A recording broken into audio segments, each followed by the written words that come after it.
this video I want to show you the effect of background colour on reading performance for a patient with a fairly extreme case of visual stress. The patient was a 12-year-old boy who, according to his mother, was doing pretty well at school. However, his reading skill didn't seem to match his overall level of intelligence. He reported that he didn't enjoy reading because the words jumped around, and after a while he would get a headache. He had no significant refractive error. He had about 4 prism diopters of exophoria at near, but no fixation disparity, and he was orthophoric in the distance. His eyes looked healthy, and there was no significant medical or ocular history. We tested him using the Read Easy system to begin with, and he had a very slow rate of reading score, and he made numerous errors. The Read Easy system identified that a blue background was the most effective in terms of reducing his symptoms and in terms of reading fluency. We then measured his eye movements while reading the rate of reading words, and that's what I'm going to show you now. So what we've got here are his pattern of eye movements that he made while reading the rate of reading text against a white background. And it starts off for the first 2 lines or so reasonably normally. So if you look at the horizontal eye position, if I just zoom in on the first row there, so this is a typical pattern of eye movements that we make when we read. So you get a fixation and then a small saccade, left to right saccade, fixation saccade, and you get to the end of the row and make a big eye movement back to the beginning of the next row. But you can see that when he gets a little bit deeper into the text, and presumably when the symptoms of visual stress start to kick in, a couple of things happen. In particular, you can see even on the second row, he gets several words down and then goes back and rereads a word. By the time he gets to the third row, every few words he's going back to reread the words, and these are called regressions when you go back and reread a word. And so instead of the normal staircase pattern of eye movements that you typically get when reading, we've got these patterns of eye movements with numerous regressions going back to reread words. If I replay what's going on, it might become a bit clearer. So you'll see the cursor moving across the trace there, and on the right you can see where he was actually fixing.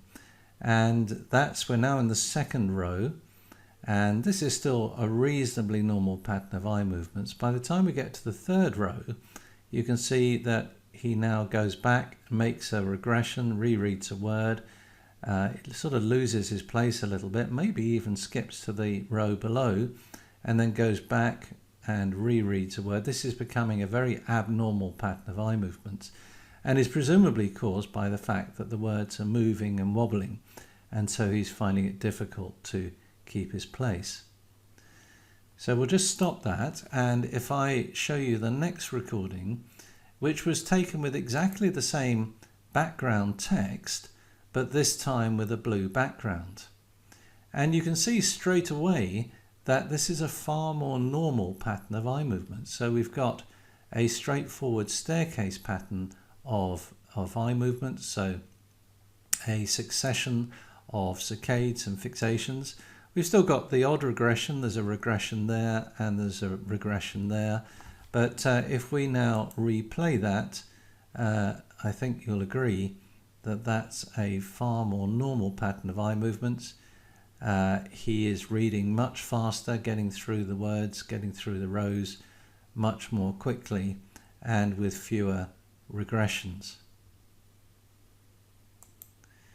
Now you might think that that is just a learning effect, so we then went back and recorded another measurement, did another recording with the white background, and as you can see straight away we've gone back to this abnormal pattern of eye movements with lots of regressions.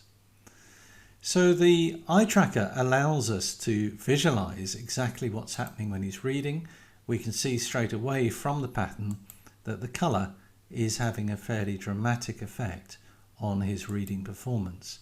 But it also allows us to quantify the effect quite nicely. So if I click on Analysis at the top here, what the software has now done is to measure every single eye movement that he's made.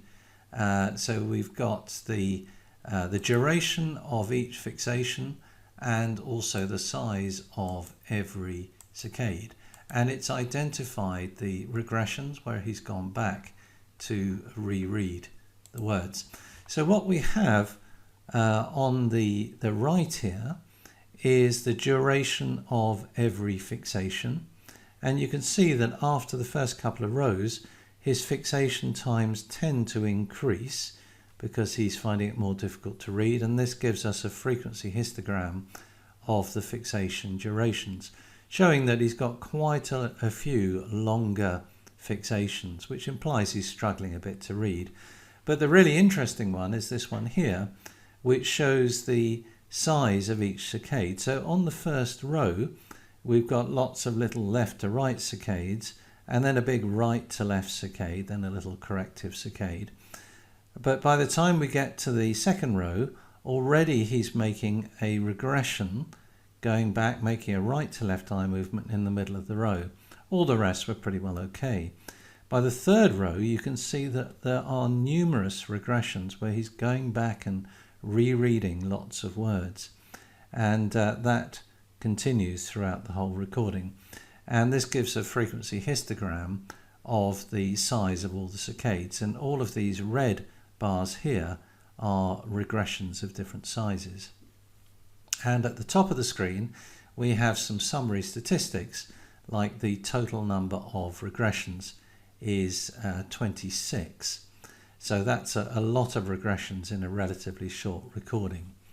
Now if we compare that with the analysis that we get for the second recording against the colour background with the blue background, and you can see straight away that we have fewer longer fixations, so the outliers here, but the main difference is that most of the small saccades are now left to right with far fewer regressions. There are still a few, but nothing like as many as there were against the white background. In fact, there were a total of 12 regressions. So it's still not perfect. He's still making some regressions, but it is significantly better than it was with the white background. And if we just, for completeness, look at the analysis for the second recording with a white background, well, we've now got 19 regressions, and I think you can see quite clearly that with the white background it's a far less normal pattern of eye movements with many more regressions. So this is a fairly extreme example of visual stress, and the eye tracker allowed us to measure the effect of colour and produce some objective statistics describing his reading performance. It also, of course, allowed us to demonstrate the impact of colour to his mother, who was duly amazed. He has subsequently used a blue Read Easy overlay and also a reading guide, and he uses that whenever he reads. In fact, his mother reports that he never reads without it. His mother also reports that he's become an avid reader and that his teachers have reported an improvement in his reading ability in just 1 month since he received his overlay.